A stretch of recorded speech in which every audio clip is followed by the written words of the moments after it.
요한일서 15장 우리 3절 4절 두 절만 같이 봉독합니다. 3절 4절 내가 받은 것을 먼저 너희에게 전하였노니 이는 성경대로 그리스도께서 우리 죄를 위하여 죽으시고 장사 지는 바 되셨다가 성경대로 사흘 만에 다시 살아나사. 아멘.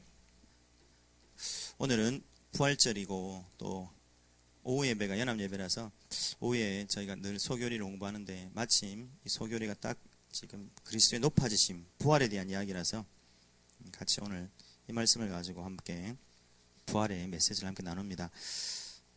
우리가 주보에 보시면 소교리 28번 질문이 있는데 제가 질문을 읽을 테니까 답을 읽으십시오. 그리스도의 높아지심은 무엇입니까?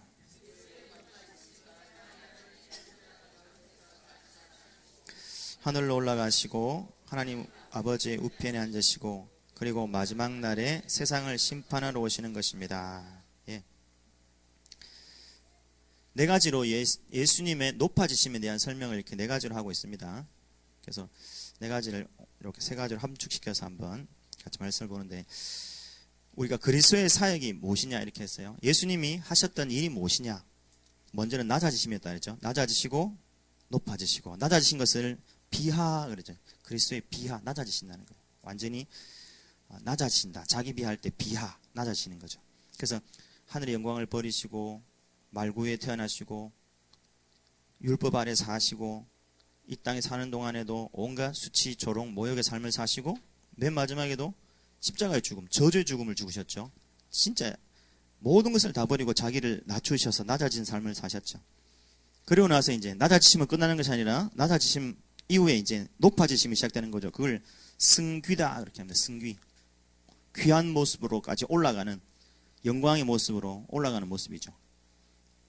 그래서 그 승귀 안에는 부활도 있고 승천도 있고, 그 다음에 이제 마지막 재림 심판주로 오시는 그런 재림 심판도 있고, 이 세 가지로 특별히 이제 함축해서 이렇게 한번 오늘 말씀을 같이 봅니다. 그래서 그리스도의 높아지십니다. 높아지심의 첫 번째는 부활입니다. 로마서 1장 4절이 부활이 무엇을 가져왔느냐에 대한 설명을 아주 잘해주고 있습니다. 로마서 1장 4절을 한번 읽어볼까요? 시작. 성결의 영으로는 죽음 가운데서 부활하여 능력으로 하나님의 아들로 인정되셨으니 곧 우리 주 예수 그리스도시니라.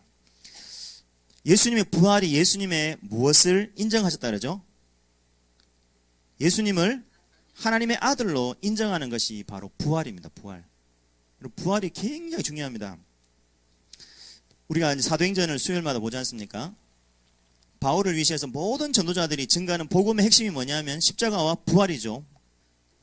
바울이 변론할 때마다 자기가 부활 때문에 지금 이 고생한다 이렇게 설명했단 말이죠. 실제로 그렇습니다. 기독교 모든 복음의 핵심은 부활입니다. 부활. 십자가로 끝나면 십자가로 죽은 사람 많거든요. 근데 십자가가 끝이 아니라 십자가로 승리하시고 부활하셨다는 사실이죠. 그럼 부활이 뭘 가져왔냐니까, 부활은 예수님이 진짜 하나님의 아들이라는 사실이 인정되는 시간이라는 거예요. 인정된다. 그렇게 이렇게 설명하니까 이제 여호와의 증인 같은 사람도 이렇게 말합니다. 예수님이 하나님이 아니라고 우기는 이단에서는 대표적으로 여호와의 증인, 그런 이단이 뭐라고 설명하냐면 이 말씀을 가지고, 그 봐라, 예수님이 너무 하나님 말씀을 너무 잘 들어가지고 너무 착하게 너무 충실하게 순종을 잘하니까 하나님이 예수님을 너무 이쁘게 보셔가지고는 하나님 아들로 삼아줬다 이렇게 얘기한다는 거예요. 근데 그건 발상이 참 어이없는 발상입니다. 자, 여기 인정되셨다라고 하는 말의 원어가 뭐죠? 한글로 써놨으니까 알겠죠? 호리조라는, 호리조라고 하는 말이 인정되었다는 말입니다. 부활이 예수님을 하나님의 아들로 인정하는 인정이 되었다는 것은, 호리조라고 하는 말은 경계 짙다 이런 말이에요. 호리조에서 나온 말이 호라이즌, 지평선, 수평선을 말합니다. 이렇게 쫙 쳐다보면 뭐 한국에서 지평선이 보일 일이 없지만 하늘과 땅에 이렇게 저 끝에 보면 지평선 있죠. 바닷가에 가면 저 하늘 끝에 하늘과 바다가 딱 나눠지는 수평선 있잖아요. 그죠? 예수님의 부활이 하늘과 땅의 경계선을 쫙 꺼버리는 거라는 거예요. 예수님의 부활은 사람과 하나님 사이를 선을 그어서 구분을 확 지어버린 거예요. 다르게 얘기하면 이 땅에 어떤 사람도 죽었다가 산 사람이 없는 거예요. 근데 예수님의 부활이 바로 예수님이 너무나 확연하게 사람의 몸을 입고 오신 예수님이 사람이 아니라 하나님이셨구나라고 하는 것을 경계짓는, 그래서 하나님의 아들로 인정되셨으니, 그러는 거예요. 인정되셨으니. 자, 그래서 부활은 예수님이 참되신 하나님의 아들이다, 인정되셨으니, 그러죠. 그래서 사람들이 그럼 왜 죽냐? 그럼 왜 죽죠? 사람이 죽는 이유는 뭡니까? 죄의 삭시 사망이라 했죠. 죄 때문에 모든 사람은 죽습니다. 그래서 누가 살다가 죽었다 그러면 그 사람 죄인 맞구나, 이렇게 확인하면 되는 거예요. 그죠? 누가 죽었다 그러면 그래, 그 사람도 죄인이지. 우리가 죽을 때마다 꼭 기억하는 것은 죄인이구나라고 하는 거죠. 그 말은 반대로 이야기하면 부활은 뭘 증명하는 거죠? 예수님이 죄가 없는 하나님이라고 하는 증거 중에 증거죠. 죽음을 이기셨다는 거예요. 예수님의 부활은 죽음을 이겼다는 것이고, 예수님이 죄가 없는 하나님이라고 하는 증거 중에 증거죠. 실제로 여러분, 많은 이단들이 있었어요. 많은 이단들이 있는 중에 그 영생교라는 교를 들어보셨죠? 조희성 씨라고 하는 사람이 영생교를 만들었습니다. 그래서 이 사람이 늘 부르짖기를 죽음을 이길 수 없는 종교는 종교가 아니다 그랬거든요. 그래서 자기는 죽지 않는다. 영생교를 만든 거예요. 영생교. 그 어떻게 되셨죠? 심근경색으로 돌아가셨어요. 이 동네도 저기 산 너머에 신앙촌이 있다고 제가 언뜻 들은 것 같은데, 그죠? 그 저기 경주시장에 보니까 뭐 신앙촌 간장을 갖다 팔던데 보니까. 그 신앙촌을 만들 때 박태선 씨도 똑같습니다. 그 박태선 씨도 그렇게 이야기했단 말이죠. 자기 죽지 않는다고 그랬단 말이죠. 근데 박태선 씨도 심장병으로 돌아가셨거든요.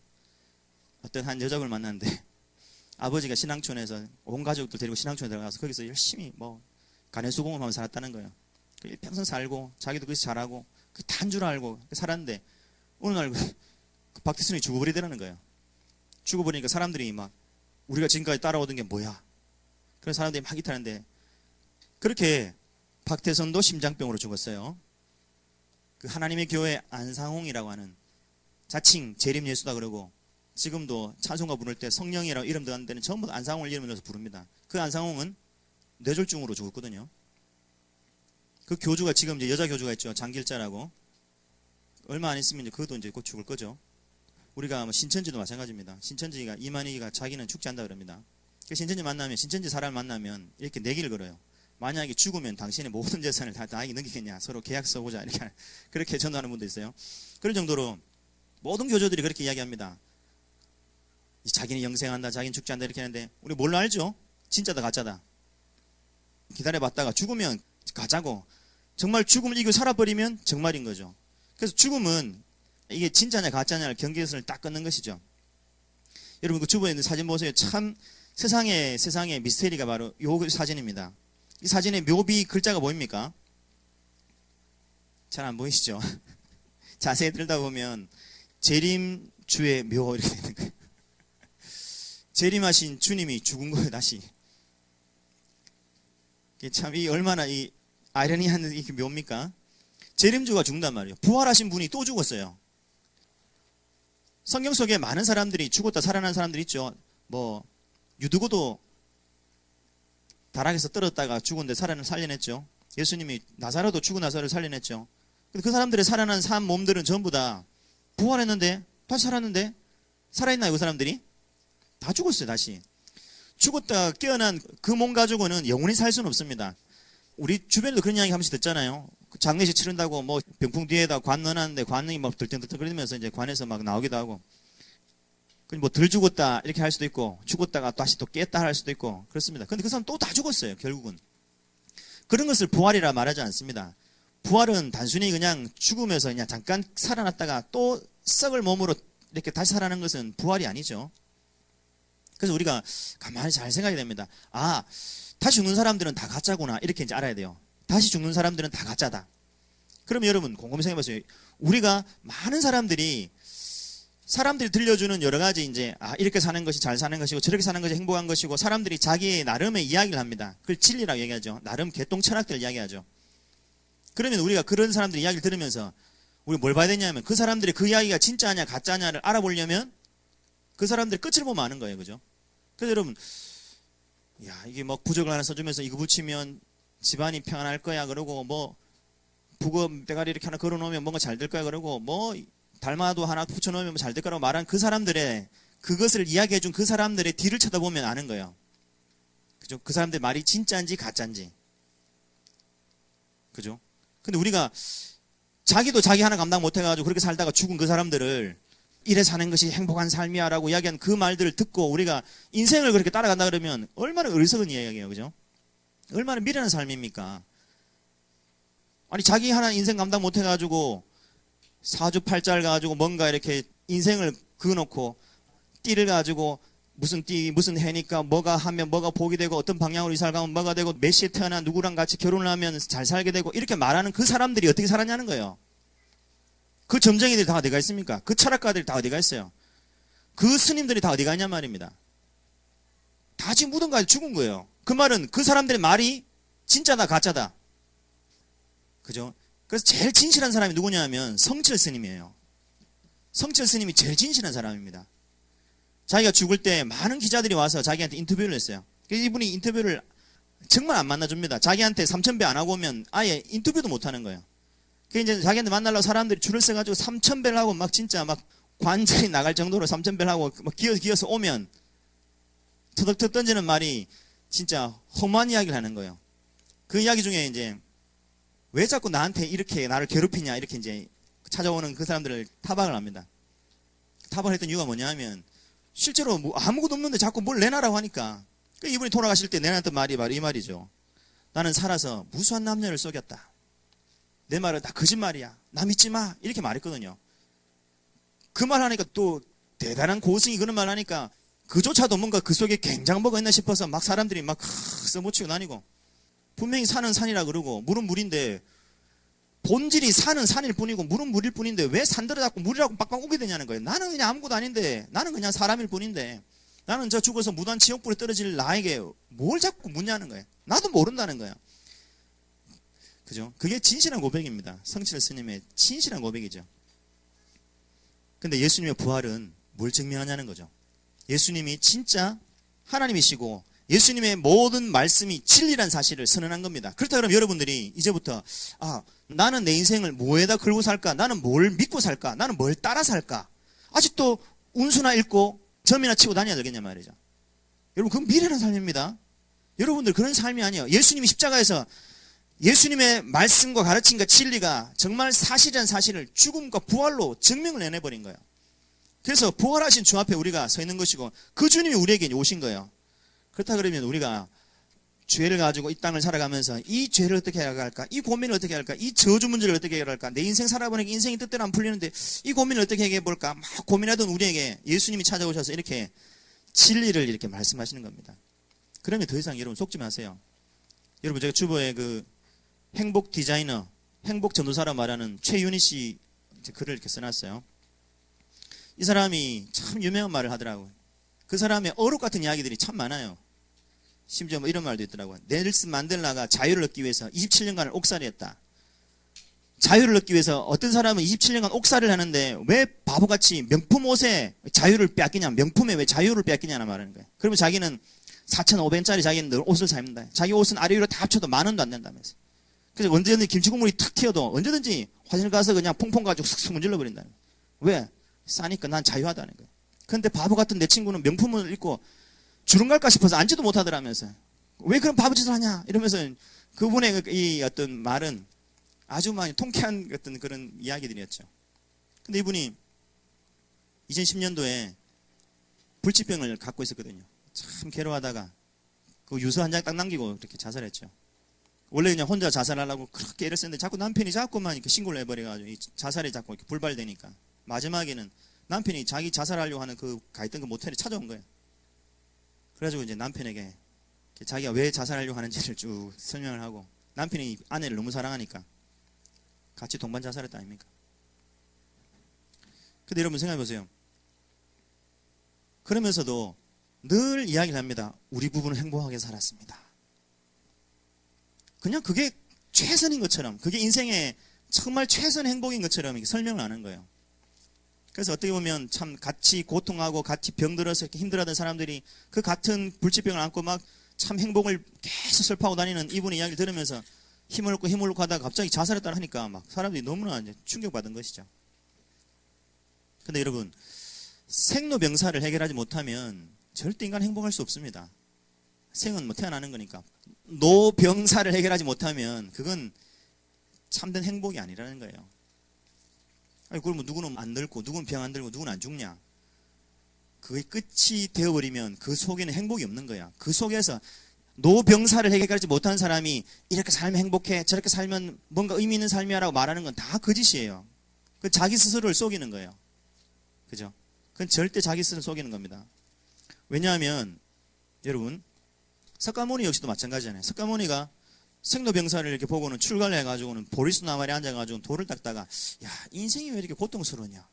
그러니까 자기가 6년 동안 돌을 가만히 닦고 결론을 딱 내리기를, 인생이 108가지의 고통 속에 사는 것이 인생이라는 거지. 그러면 인생은 그냥 108번뇌, 원래 그게 인생인 거고, 인생은 고통의 바다인 거니까, 고해니까 그게 그냥 인생이야. 그런 줄 알고 그냥 마음먹기 나름이다, 생각이 나름이다, 마음을 바꿔먹어, 이렇게 말하는 거예요. 그게 행복입니까? 법륜 스님이 돌아다니면서 결국 기껏 한다는 이야기가 그 이야기입니다. 극락이 어디 있어? 이렇게. 극락 없다고 얘기합니다. 세상에 극락이 어디 있어? 이렇게 말하는. 법륜 스님 그렇게 가르칩니다, 지금. 근데 그 이야기를 듣고 수많은 사람이 따라다니면서 진짜 막 화놀라고 다니죠. 그냥 이 땅이 그냥 다 안 거고, 이 땅에서 그냥 편하게 살고, 이 땅에서 그냥 신나게 살고, 이 땅에서 그냥 의미를 부여하면서 네 때문이 아니라 네 덕분에라고 이야기해. 이렇게 하면서 그냥 뭔가 이렇게 신선한 뭐 한마디 말이 나오면 저것이 막 진짜 막 인생의 모든 문제를 다 해결해 줄 같은 진리 같은 이야기인 것처럼 오해하고 삽니다. 근데 여러분 잘 기억해야 됩니다. 인생이 80, 90이 인생이 다라 그러면 우리가 이 땅에 한때 왔다 살다간 짐승과 다를 바가 없는 거예요. 우리 인생은 절대 그런 것이 아닙니다. 여러분 고린도전서 15장 19절, 만일 그리스도 안에서 우리가 바라는 것이 다만 이 세상의 삶뿐이면 모든 사람 가운데에서 우리가 더욱 불쌍한 자이리라. 만약에 삶이, 인생이 이 한평생 그냥 살아가는 것이 다라 그러면, 그리고 죽고 그냥 끝나버린다 그러면, 그게 끝이라 그러면 정말 인생은 불쌍한 거예요. 그 불쌍한 사람 중에 제일 불쌍한 사람이 이제 신자들이죠. 교회 다니는 사람들입니다. 이 좋은 날 이렇게 이제 산으로 들러 놀러 가야 될 텐데 이 교회 와서 예배 드리고 있으니까 제일 불쌍한 사람이 되겠죠. 근데 이 세상이 다가 아니기 때문에 우리에겐 소망이 있다는 이야기죠. 여러분, 과연 병들어서 고통하면서 그렇게 죽음을 맞이하고 그러고는 소멸되어 버리는 것이 인간이라 그러면, 그게 끝이라 그러면 정말 인생은 허무한 겁니다. 근데 그렇지 않다는 거예요. 이 세상의 삶뿐만이 아니라는 거예요. 그죠? 교회를 다니면서 사람들이 교회 와서도 이 세상의 삶의 뭔가 행복을 구하려고 자꾸 교회를 옵니다. 저 세상은 관심도 없고, 저 천국은 아무 소망도 없고, 그냥 오직 그냥 이 세상의 것을 좀 더 확실하게 얻기 위해서 교회 와서 그냥 그런 마음으로 신앙생활 합니다. 교회 와서도 바라는 것이 그냥 넓은 집 구하는 것이고, 좋은 차 타는 것이고, 교회 와서도 바라는 것이 내 공부 잘하는 것이고, 내 취직하는 것이 그냥 소원이 목적인 거예요. 이 세상의 삶뿐인 거예요. 교회 와서도. 그거는 교회를 다녀도 그건 가짜입니다. 여러분, 우리가 진짜 바라야 될 것은 이 땅의 삶뿐이 아니라는 겁니다. 그래서 성도의 진짜 소망이 뭐냐? 우리에게 진짜 소망은 이 땅이 아니라 이 땅의 삶은 잠깐입니다. 그리고는 하나님 우리에게 주신 영원한 저 하나님 나라가 있다는 거죠. 부활하신 예수님처럼 우리가 더 이상 병들고 시들고 다시 또 조금 살다가 또 죽어버릴, 또 병들어버릴, 또 내게 막 한계가 올 그를 육체로 영원히 사는 것이 아니라 하나님 우리에게 이제는 완전한 몸으로 영원히 사는 부활을 준다는 거예요. 예수님이 부활하신 것처럼 예수 믿는 우리에게도 이제는 영원히 병들지 않고 시들지 않고 쇠하지 아니한 하나님의 영광스러운 몸으로 우리에게 그 부활을 준다는 겁니다. 그래서 여러분 한번 읽어볼까요? 35절부터 이야기입니다. 35절 보세요. 누가 묻기를, 시작. 누가 묻기를 죽은 자들이 어떻게 다시 살아나며 어떠한 몸으로 오느냐 하리니, 죽은 사람이 어떻게 살아나? 죽었다가 사람이 어떻게 다시 또 돌아오면 도대체 그 사람은 도대체 어떤 몸을 입고 있단 말이야? 이렇게 묻는다는 거예요. 그래서 지금 바울이 설명합니다. 지금 우리가 이 땅에서 봐도 씨를 심어도 호박씨랑 호박이 똑같냐? 수박씨랑 수박이 똑같냐? 우리가 수박밭에 수박을 심냐? 수박을 심고 수박을 거두냐? 아니지 않냐? 조만한 새까만 그냥 씨 하나 심지 않냐? 씨를 심었는데 수박 덩어리를 거두지 않냐? 호박씨를 심었는데 호박 덩어리를 거두지 않냐? 분명히 심는 것하고 거두는 것은 다르다. 그죠? 그래서 지금 그 이야기를 하는 겁니다. 한번 읽어볼까요? 36절입니다. 시작. 어리석은 자여, 네가 뿌리는 씨가 죽지 않으면 살아나지 못하겠고 또 내가 뿌리는 것은 장래의 형체를 뿌리는 것이 아니요 다만 밀이나 다른 것의 알맹이 뿐이로되 하나님이 그 뜻대로 그에게 형체를 주시되 각 종자에게 그 형체를 주시느니라. 예.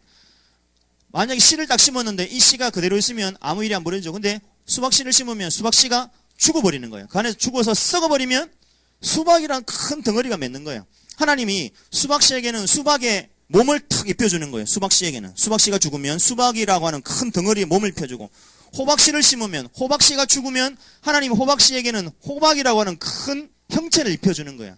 그런 것처럼 부활이 그렇다는 거예요. 사람이 죽으면, 하나님이 그 사람이 죽으면 부활의 몸을 준다는 거예요. 부활의 형체를 입혀준다는 거예요. 그래서 수박이나 호박이나 이런 것처럼 하나님이 각각 하나님이 그 씨에 맞는 형체를 입혀준다는 거예요. 사람 몸도 마찬가지고 짐승도 마찬가지라는 거죠. 자, 39절부터 읽어봅니다. 시작. 육체는 다 같은 육체가 아니니 하나는 사람의 육체요, 하나는 짐승의 육체요, 하나는 새의 육체요, 하나는 물고기의 육체라. 예, 이렇게 육체가 다 다르다는 거예요. 그처럼 부활의 몸도 세상에 우리가 입고 있는 이 몸하고는 다르다는 거예요. 육체하고는 다르다는 거예요. 자, 몸만 다른 것이 아니라, 형체만 다른 것이 아니라 그 몸이 받을, 부활의 몸이 받을 영광도 다르다는 거예요. 자, 그 영광도 다르다. 즉 하늘에 속한 몸의 형체도 있고 땅에 속한 형체도 있는데, 하늘에 속한 몸이 받는 영광이 있고 땅에 속한 몸이 받는 영광이 있다는 거죠. 그래서 집에서 온 가족들끼리 표창장을 만들어가지고 선물을 주는 거야. 표창장. 위 사람은 엄마 심부름을 너무 잘해서 표창장을 줍니다. 온 가족이 박수치고 이제 딱 주는 거야. 그러면 이제 딸이 그걸 표창장을 받으면서 기쁘겠죠? 영광스럽잖아요. 온 가족들 중에서 내가 표창장을 받으니까. 근데 그렇게 온 가족들 앞에서 표창장을 받는 그때의 영광이랑 국무총리 표창장, 대통령이 요즘 좀 별로 인기가 없어서 국무총리 표창장, 그러면서 표창장을 탁 받으면, 박수를 막 받으면 그때의 영광은 어떻게 하겠어요? 영광이 다른 거예요. 별의 영광이 다르고 해의 영광이 다르고. 같이 한번 읽어봅시다. 40절부터 시작. 하늘에 속한 형체도 있고 땅에 속한 형체도 있으나 하늘에 속한 것의 영광이 따로 있고 땅에 속한 것의 영광이 따로 있으니 해의 영광이 다르고 달의 영광이 다르며 별의 영광도 다른데 별과 별의 영광이 다르도다. 예. 그렇게 그냥 우리가 지금 입고 있는 이 몸의 영광과 부활의 몸의 영광은 전혀 차원이 다른 거예요. 그래서 부활의 몸이라고 하는 건 이 세상 그 무엇과도 비교할 수 없는 영광스러운 몸으로 우리를 바꿔주는 거예요. 그런 영광이 일단 다르고, 모양도 다르고 영광도 다르고.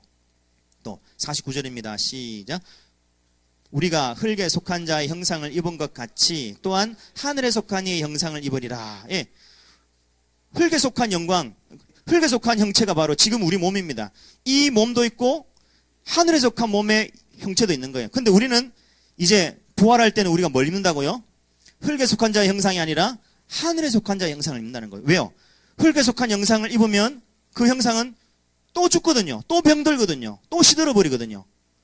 그래서 죽었다 잠깐 깨어난 나사로나, 죽었다 잠깐 깨어난 유두고나, 죽었다 잠깐 깨어난 옆집 할배나, 잠깐 죽었다 깨어난 몸은 여전히 땅의 형체인 거예요. 그 형체 가지고는 또 죽어요. 또 병든단 말이죠. 근데 우리가 부활할 때 입을 우리의 형체는 그런 형체가 아니라는 거예요. 하늘의 형체, 하늘에 속한 형체를 입게 됩니다. 50절입니다. 시작. 형제들아, 내가 이것을 말하노니 혈과 육은 하나님의 나라를 이어받을 수 없고 또한 썩는 것은 썩지 아니할 것을 유업으로 받지 못하느니라. 자, 이게 설명입니다. 혈과 육은 하나님 나라를 받을 수 없어요. 이 몸뚱아리 가지고는 하나님 나라를 못 간단 말입니다. 그래서 이 몸뚱아리 가지고 아무리 내가 도를 닦고 아무리 착하게 살고 아무리 선하게 살아도 이 몸뚱아리 가지고는 하나님 나라를 못 가는 거예요. 천국은 못 간다는 거예요.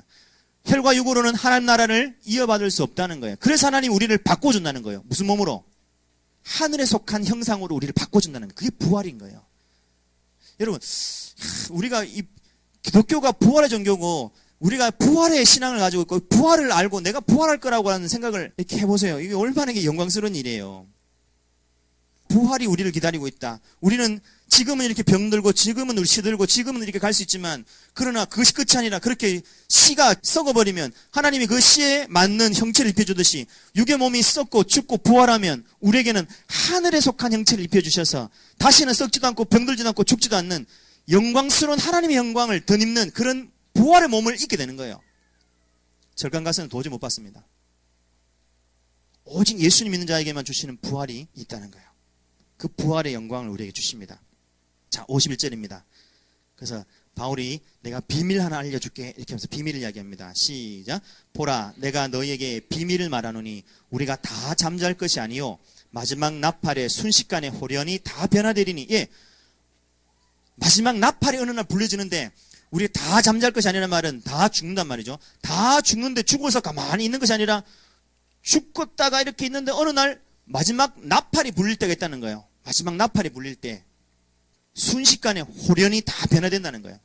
변화되는 거예요.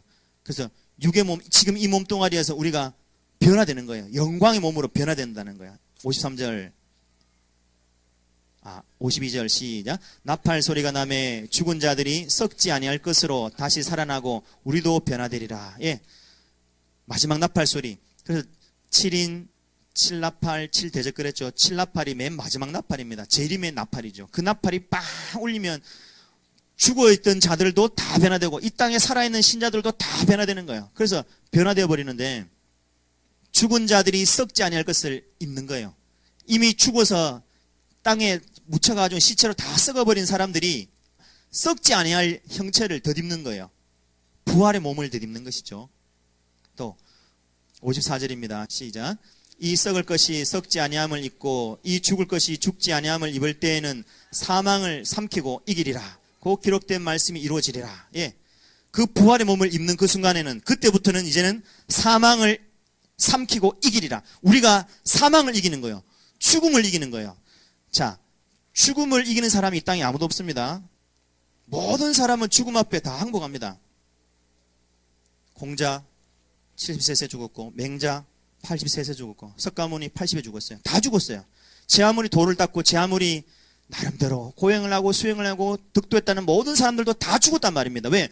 죽음을 못 이기거든요. 사망을 삼키고 이기리라.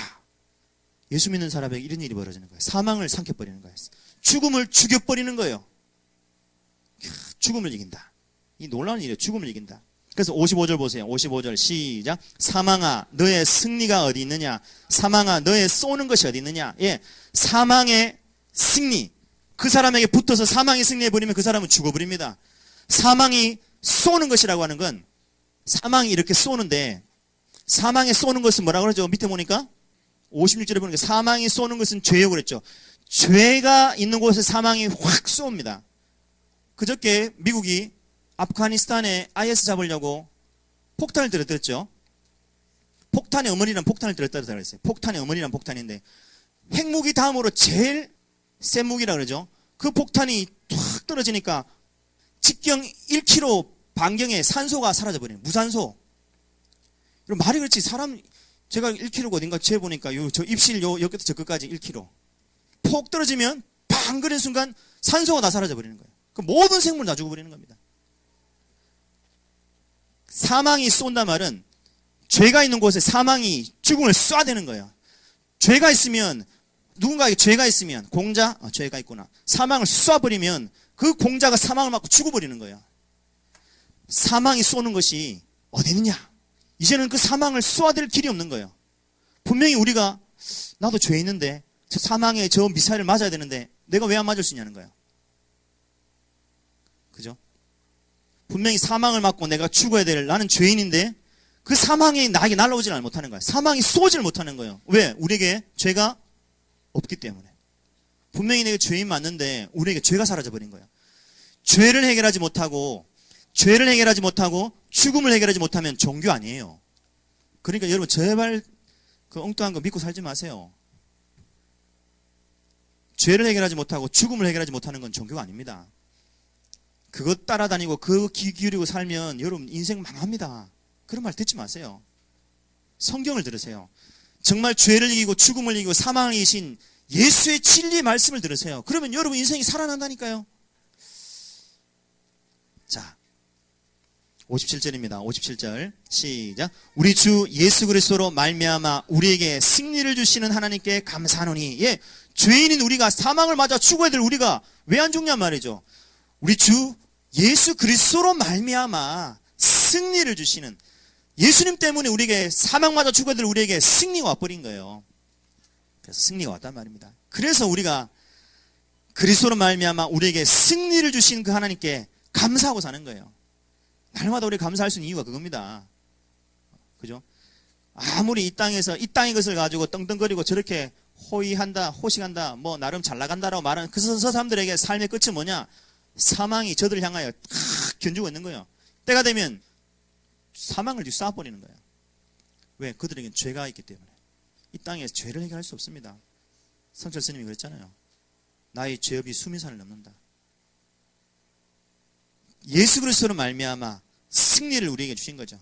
그래서 이 승리를 받은 우리는 어떻게 살아야 되냐? 58절입니다. 58절 시작. 그러므로 내 사랑하는 형제들아 견실하며 흔들리지 말고 항상 주의 일에 더욱 힘쓰는 자들이 되라. 이는 너희 수고가 주 안에서 헛되지 않은 줄 알미라.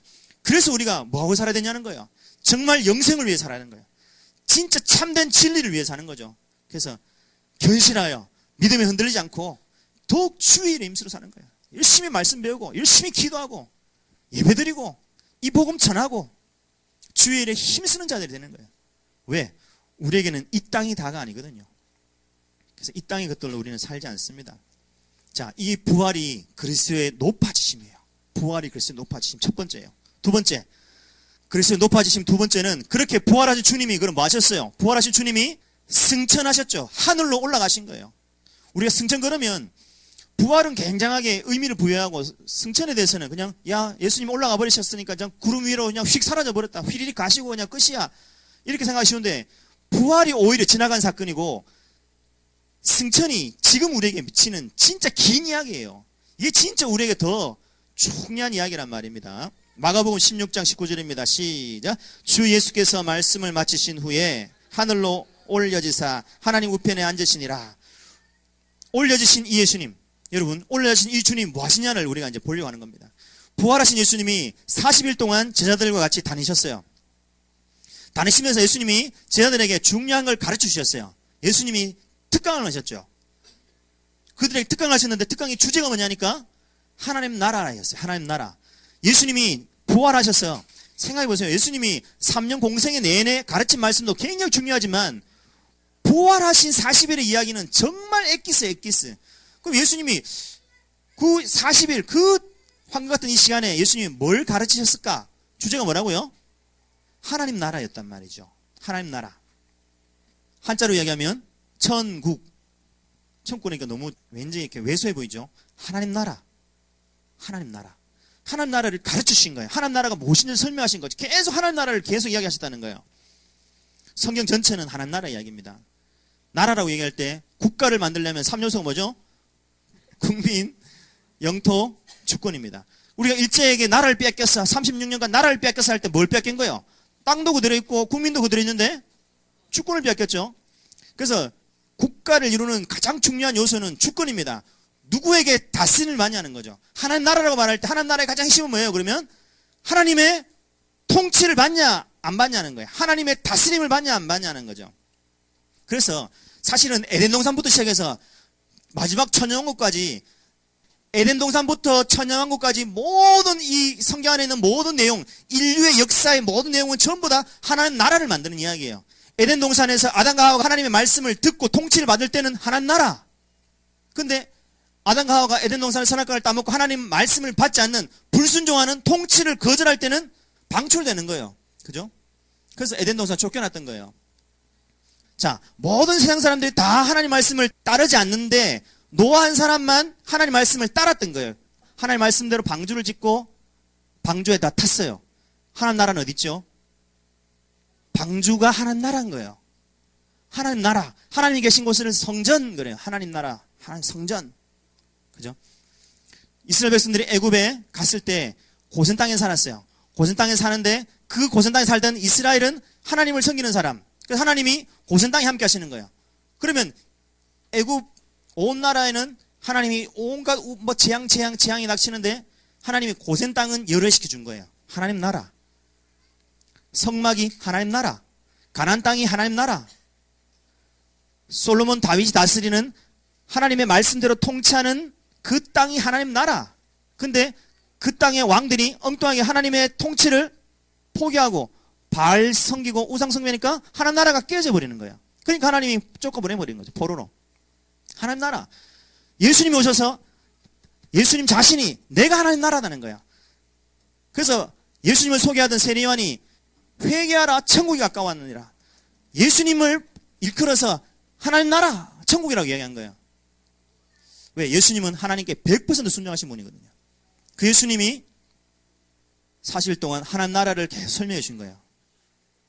그 예수님이 하나님 나라를 이 땅에서 만드시고, 그래서 예수님이 오셔서 귀신을 내쫓으시면서 하는 말이 뭐냐면, 내가 하나님의 성령을 힘입어 귀신을 내쫓는 것이면 하나님 나라가 너에게 임하였느니라.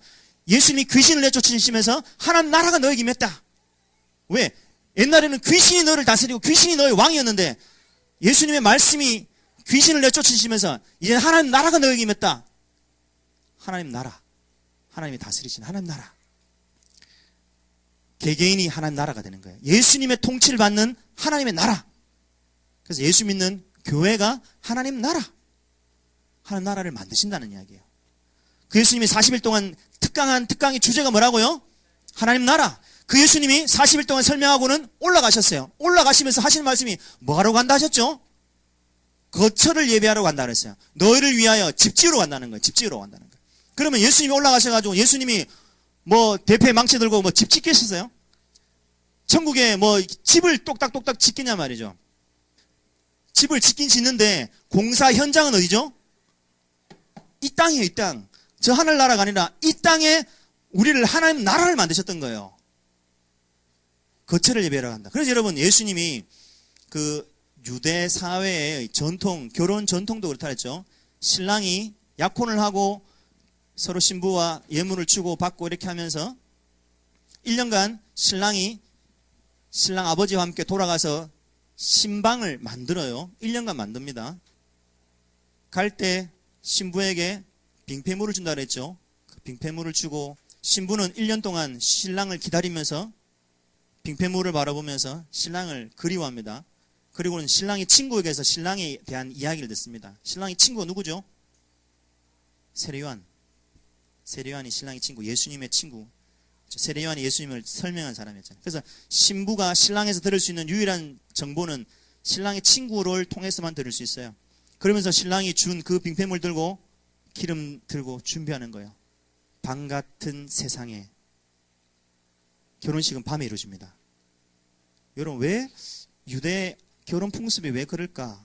여러분, 성경의 모든 이야기들은 전부 하나님 우리에게 주시는 말씀에 이루실 일들을 그림으로 다 그려놓은 거예요. 그래서 그들의 풍습 속에도 이걸 그려놨다는 거죠. 그래서 어떻게 신랑이신 예수님이 모두가 자고 있는 밤에 신랑이로다 하면서 오는 거예요. 그때 신랑이 준 이 믿음, 성령의 기름 든 등불 들고 신랑이 준 이 빙패물 이거 들고 있지 않으면 아무도 못 가는 거예요. 이 믿음, 그걸 만들어가는 것이 이 땅의 교회입니다. 그걸 교회를 만든다는 거예요. 주님이 내가 가서 너희를 위하여 거처를 예비하러 가느니 거처가 다 마련되면 내가 다시 와서 너희를 내게로 영접하여 나 있는 곳에 너희도 있게 하리라. 데려가겠다는 거예요. 그때까지는 그러면 신부는, 교회는 뭐 하면 돼요? 신랑을 그리워하는 거예요. 신랑을 사모하는 거예요. 근데 이 밤 같은 세상에 신랑을 사모할 길이 없는 거 어떻게 사모할 수 있죠? 세례요한, 신랑의 친구에게서 들어야 되는 거예요. 신랑에 대해서. 오늘날 하나님이 누구를 두셨죠? 여러분들에게 이 신랑 예수님을 배울 수 있도록 누굴 두신 거예요? 알아보셨겠어요? 하나님이 교회를 만드시고 주의 종을 세우셔서 여러분들에게 신랑을 가르치는 거예요. 딴소리 하면 되겠어요? 안 되겠어요? 다른 남자 이야기하고 어떻게 이 세상에서 잘 살아갈지, 어떻게 주식 투자를 잘해야 될지 그 이야기 안 가졌으면 되겠냐 말이죠. 신랑만을 이야기해야 됩니다. 신랑의 친구는 신랑을 가르친 자이기 때문에. 그 세례요한이 오직 예수님에서 증거합니다. 그래서 우리에게 이 신랑 되신 예수님을 기다리고 신랑 되신 예수님을 사모하게 만드는 것이죠. 그게 거처를 예비하는, 승천하신 예수님이 올라가셔서 지금도 하고 계신 일이 뭐냐는 거예요. 이 땅에 하나님의 교회를 짓고 있는 거예요. 저 하늘나라에 짓는 것이 아니라 이 땅에 하나님 나라를, 교회된 우리를 만들어가고 있다는 말입니다. 그래서 야곱 같은 우리를 환도뼈를 유골시켜가지고 이스라엘 만들어가는 거죠. 그래서 때로는 라반을 붙이게 한다고, 때로는 에서 같은 사람 붙이게 한다고, 이렇게 해서 하나님 우리를 계속 변화시키고 만들어가는 거예요. 그러니까 절대 여러분, 그건 절대 환란이 문제가 아니란 말입니다. 우리에게는 집이 지어져가는 과정인 거죠. 신랑 대신 예수님만을 삼아야 될 신부가 자꾸 눈길을 딴 데 두니까 서양을 사랑하고 서양에 짝 하니까 하나님이 우리를 이렇게 다루시는 과정이죠. 좋은 거예요, 사실. 그래서 이제 교회된 우리에게 예수님이 40일 동안 핵심을 가르쳐 주시고, 그 다음에 승천하신 주님이 이제 본격적으로 저 위에 계시단 말은 이제 올라가셔서 뭘 하시는 거예요? 하나님 보좌 우편에 계신 거예요. 여러분, 누누이 말씀드리지만 보좌 우편 앉아있다고 해서 여러분이 옥황상제의 오른편에 그냥 저런 좌석에 앉아있다 생각하시면 여러분, 그건 정말 초등학생 같은 생각입니다. 하나님 보좌 우편이라고 하는 것은 영광의 자리, 권위의 자리를 말합니다. 하나님 우편이라고 하는 건 능력의 자리, 권능의 자리를 말하는 거죠. 부활하신 예수님에게 하늘과 땅의 모든 권세를 주시고, 예수님이 만왕의 왕으로 온 세상을 지금 통치하고 계시다는 말이죠. 왕이란 말입니다. 하나님 나라, 통치가 일어나는 거예요. 부활하신 주님이, 승천하신 주님이 하나님 보좌 우편에서 이제 주님 재림오는 그날까지 이 통치 일을 하고 계시단 말이죠. 근데 교회가 그 통치를 제대로 받으면 정말 왕국이 임하는 것이고, 통치를 받지 않고 하나님의 통치, 그리스도의 통치, 말씀의 통치, 말씀에 순종하는 삶이 되지 않고 사람들이 자기가 주인 되어서 라오디게아 교회처럼 자기가 주인 되어 살면 그건 썩은 교회가 되어버리는 거예요. 망하는 교회가 되어버리는 겁니다.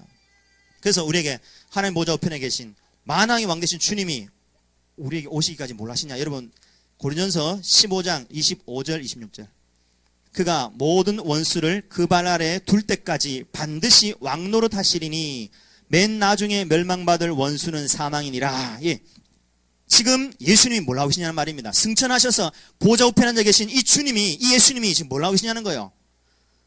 모든 원수를 발 아래 둘 때까지, 다시 말하면 모든 원수 속에는, 모든 원수 속에 여러 원수가 있는데 맨 마지막 원수가 누구라고요? 사망이라는 거예요. 그 사망이라는 원수, 그 이전에 많은 원수, 모든 원수라고 할 때는 질병, 죄, 사단, 마귀, 음녀, 적그리스도, 온갖 이런 원수들을 다 끊는데 맨 마지막 원수가 사망인 거예요. 사망이 딱 정복되면 끝나는 거예요. 그게 그때까지는 예수님이 하나님 보좌 우편에서 왕노릇 하시는 거예요. 통치하시는 것이죠. 다스리고 계십니다. 그래서 그 일이 지금 일어나는 거예요. 그리스도 예수님의 왕 대신 통치가, 왕의 통치가 지금 이 땅에 일어나고 있는 거예요. 그래서 통치하는 주님이 모든 원수를 발아에 둔다 그랬잖아요. 그러면 죄를 이기고, 이 땅에서 마귀를 이기고, 우상을 이기고, 점집을 이기고, 온갖 사단의 괴계를 이기고, 세속화를 이기고, 이 땅에서 모든 죄들을 이기고 깨고 깨다가 맨 마지막에 사망을 깨는 날이 주님 재림 오는 날이야. 그렇다 그러면 모든 원수를 깨는 이 일이 어디서 일어나냐는 거예요. 이 땅에서 일어나는데 교회를 통하여 일어난다는 이야기입니다. 다시 말하면 저와 여러분이 교회란 말이에요. 이 빌딩이 아닙니다. 건물이 교회가 아니라 우리가 교회는, 교회된 우리를 통하여 죄를 정복하는 일이 벌어지는 거예요. 교회된 우리를 통해서 사단을 이기고 마귀를 이기고 귀신을 내어쫓고 병을 고치고 하는 이런 일들이 우리를 통해 일어난다는 거예요. 그게 왕노릇 한다는 이야기예요. 교회된 우리를 붙잡으시고 주님이 지금도 하나님 보좌 우편에서 교회된 우리에게 성령으로 역사하시는 거예요. 그게 지금 승천하셔서 하시는 일이에요. 그래서 여러분, 부활보다 더 중요한 건 승천인 거예요. 그래서 이게 제가 우위를 이야기하는 것이 아니라 부활은 그때 한 사건으로 끝난 거예요. 그 끝난 그 사건으로 말미암아 이제 승천하신 주님이 이제는 주님 재림 오는 그날까지 왕노릇 하는 거예요. 통치하고 계시는 거예요. 지금 우리 안에 성령으로 통치하고 계시단 말이죠. 통치를 온전히 받을 때 하나님의 능력이, 하나님의 권능이 드러나는 거예요. 통치하는 온전한 주의 역사가 일어난다는 거예요. 그래서 죄를 이기고 악한 마귀를 이기고 마귀에게 눌려있는 저 옆에 있는 사람들을 건져내주고 했던 예수님의 그 사역들이, 예수님이 이 땅에 공생애 동안 하셨던 귀신을 내쫓고 병을 고쳤던 이런 사역들이 이제는 교회된 우리를 통하여, 교회 안에서 교회된 우리를 통해서 옆에 예수를 몰라서 아직도 귀신에게 붙잡혀서 점치고 귀신에게 붙잡혀서 저렇게 운세나 보고 다니는 저런 사람들을 건져주고 살려내는 왕 대신 사역이 교회를 통하여 일어난다는 거예요. 그러다가 이것이 끝나면 세 번째, 그리스도의 높아지심의 마지막이 뭐냐면, 이것이 완성되는 날, 마지막 사망이 딱 꺾이는 그날이 온다는 거예요. 그게 바로 심판 날입니다. 예수님께서 마지막 날에 세상을 심판하시는 거죠. 재림 심판이에요. 사도행전 17장 37절입니다. 시작. 이는 정하신 사람으로 하여금 천하의 공의로 심판할 날을 작정하시고 이에 그를 죽은 자 가운데서 다시 살리신 것으로 모든 사람에게 믿을 만한 증거를 주셨습니다. 공의 심판이 떨어지는 거예요. 마지막 날에. 그 승천하신 주님이 계속 하나님 보좌 우편에만 계신 것이 아니라 앉아 계시다가 이것이 주님이 재림 오시는 마지막 끝나는 날이 있다는 거예요. 마지막 사람이 구원받으면, 마지막 하나님 백성이 교회 안에 들어오면, 누군지 알 수 없지만 마지막 사람이 하나님 교회 안으로 들어오는 일이 끝나면 주님은 이제 더 이상 세상 돌릴 이유가 없어요. 태양이 떠오르고 달이 지고 지구가 더 이상 돌아갈 이유가 없단 말입니다. 그때는 주님이 심판하시는 겁니다. 그래서 예수님의 재림은 심판주로 오시는 거예요. 그래서 사람들이 생각할 때 죽음이 심판이다 이렇게 생각하잖아요. 죽으면 끝나는 보다 생각하는 건데 죽음이 끝이면 참 행복한 일이죠. 어떻게 보면 죽음이 끝이 아니라 죽음 뒤에 살려 올려는 거예요. 그래서 악인은 영벌의 무서운 심판에 떨어진다는 거예요. 택하신 백성은 하나님이 영원한 상급의 나라, 그러나 악인들은 영원한 지옥 형벌에 집어넣어 버립니다. 그래서 부활 후의 심판이 진짜 심판이에요. 그냥 사람이 살다가 죄만 아이고 죄대로 사람이 돌아가면 죽나 보다, 죄는 지가 지은 대로 받지 이렇게 하고 사람이 죽고 끝나는 게 아니에요. 죽음 다음에 하나님이 살려 올려 부활시켜 가지고는 부활의 심판을 때려버리는 것이 가장 무서운 거예요. 그래서 요한복음 5장 28절입니다. 주보보세요. 시작. 이를 놀랍게 여기지 말라. 무덤 속에 있는 자가 다 그의 음성을 들을 때가 오나니 선한 일을 행한 자는 생명의 부활로, 악한 일을 행한 자는 심판의 부활로 나오리라. 부활에서 튀어나온다는 거예요. 그래서 무덤 속에 있던 자들이 다 튀어나옵니다. 튀어나오는데 뭘 들고 나오냐? 자기가 이 땅에 산 삶을 들고 나오는 거예요. 선한 일을 행한 자는 생명의 부활로, 악을 행한 자는 심판의 부활로. 선이 뭐냐? 나 착한 일 많이 했어요. 천만에요. 인간에게는 그런 행위의 선이 없습니다. 진짜 선은, 선한 일을 행한 자다운, 선한 일을 행한다는 말은 선은 예수 그리스도예요. 예수 그리스도를 믿는 것만이 선이 되는 거예요. 예수를 믿은 자들은 생명의 부활로 살아나 버리고, 예수를 믿지 않고 나름대로 이 땅에 지 나름대로 열심히 살았던 어떤 사람들도 전부 다 심판의 부활로 끄집어 올려가지고는 그에게 몸을 입혀줍니다. 그 전까지는 죽은 사람이 영혼만 천국가 있어요. 영혼만 천국가 있다가 그 영이 육체를 입는 것이 부활이라는 말입니다. 그래서 신자는 부활해서 하나님과 함께 있다가 이 몸을 입는 생명의 부활을 덧입게 되고, 예수님이 재림 올 때 신자들만 부활시켜요. 신자로서 살다가 죽은 사람들만 부활시켜요. 그래서 신자들이 부활되고 또 죽지 않고 살았던 사람들이 변화되어서 부활의 몸을 입고 천년왕국이 되어갑니다. 천년 동안 살고 있다가 천년이 다 끝이 나면 이제는 두 번째 부활이 일어나는데, 두 번째 부활은 이제 불신자들의 부활이에요. 악인들의 부활인 거죠. 악인들이 부활합니다. 악인들을 부활시켜서 그들에게 몸을 입히고 그들을 심판 때려서 지옥 형벌에 영원 지옥으로 들어가는 것이죠. 그래서 첫 번째 부활을 생명의 부활이라 말하고 두 번째 부활을 심판의 부활이라 말하는 거예요. 저 여러분들 몇 번째 부활 들어가죠? 첫째 부활입니까? 둘째 부활입니까? 첫째 부활입니다. 첫째 부활. 그렇죠? 얼마나 감사한 일입니까? 참 신기하고 놀라운 일입니다. 자, 여러분 고린도전서 15장 다시 23절입니다. 23절 보세요. 시작. 그러나 각각 자기 차례대로 되리니 먼저는 첫 열매인 그리스도요, 다음에는 그리스도가 강림하실 때 그리스도께 속한 자요, 그 후에는 마지막이니 그가 모든 통치와 모든 권세와 능력을 멸하시고 그 나라를 아버지 하나님께 바칠 때라. 부활의 순서가 있다는 겁니다. 부활의 순서가 있는데, 자 23절 보세요. 각각 차례대로 부활한다는 거예요. 첫 번째 누가 부활했냐? 예수님이죠. 예수님이 첫 열매인 거예요. 부활의 첫 스타트를 끄는 분이거든요. 예수님이 첫 열매가 되셔서 이제 그 첫 열매가 맺어졌기 때문에 그 뒤에 다른 주렁주렁 부활의 열매들이 맺혀졌는데 그게 바로 우리에게 일어날 열매라는 거예요. 자, 그래서 그 다음에는 누가 부활한다고요? 그가 강림하실 때 그리스도께 속한 자들, 예수님이 재림하실 때 재림하신 예수님과 같이 신자의 영이 같이 내려옵니다. 같이 내려와서 죽은 신자들의 몸뚱아리가 부활해서 신자의 영과 합쳐지는 거예요. 그게 생명의 부활인 거예요. 그러다가 이제 두 번째 부활은 그 후에 마지막 때 일어날 부활이 있다는 거예요. 그게 24절에 언제죠? 바로 천년왕국이 다 끝이 나고 일어날 부활입니다. 재림 때 부활이 아니라 천년왕국이 끝이 나고 일어날 부활입니다. 그 후는 마지막이니 그랬잖아요. 그가 모든 통치와 모든 권세와 능력을 멸하시고 나라를 아버지께 바칠 때라. 이제는 이 천년왕국의 이 나라, 천년왕국에 있는 나라가 뭐예요? 바실레이아, 하나님의 나라가 뭐예요? 교회며 교회. 제가 오늘 왜 이렇게 소리를 지르지?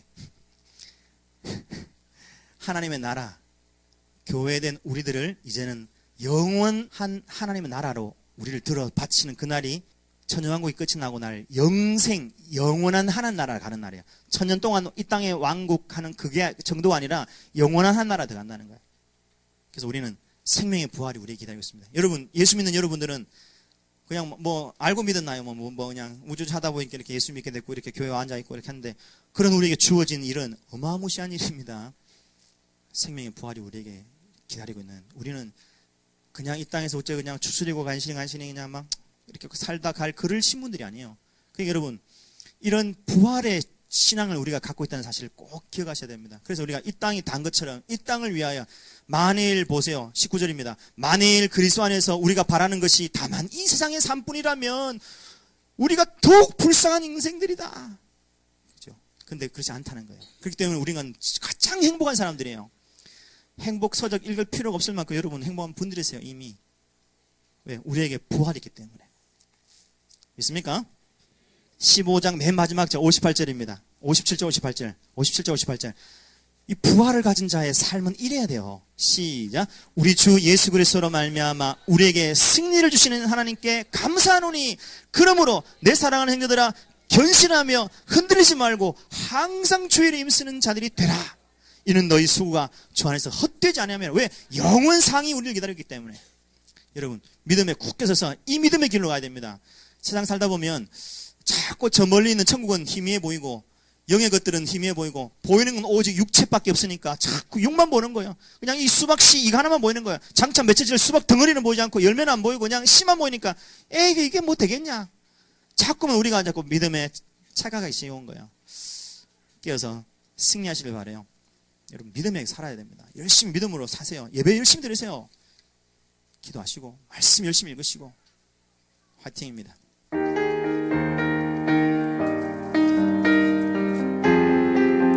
여기 나오셨어요? 장로님 님께 영광 다시 사신 주 사망 권세 모두 이기시었네. 흰 옷 입은 천사 돌을 옮겼고 부으셨던 곳은 비어 있었네. 주님께 영광 다시 사신 주 사망 권세 모두 이기시었네. 아멘. 자리에서 다 같이 일어나십시오.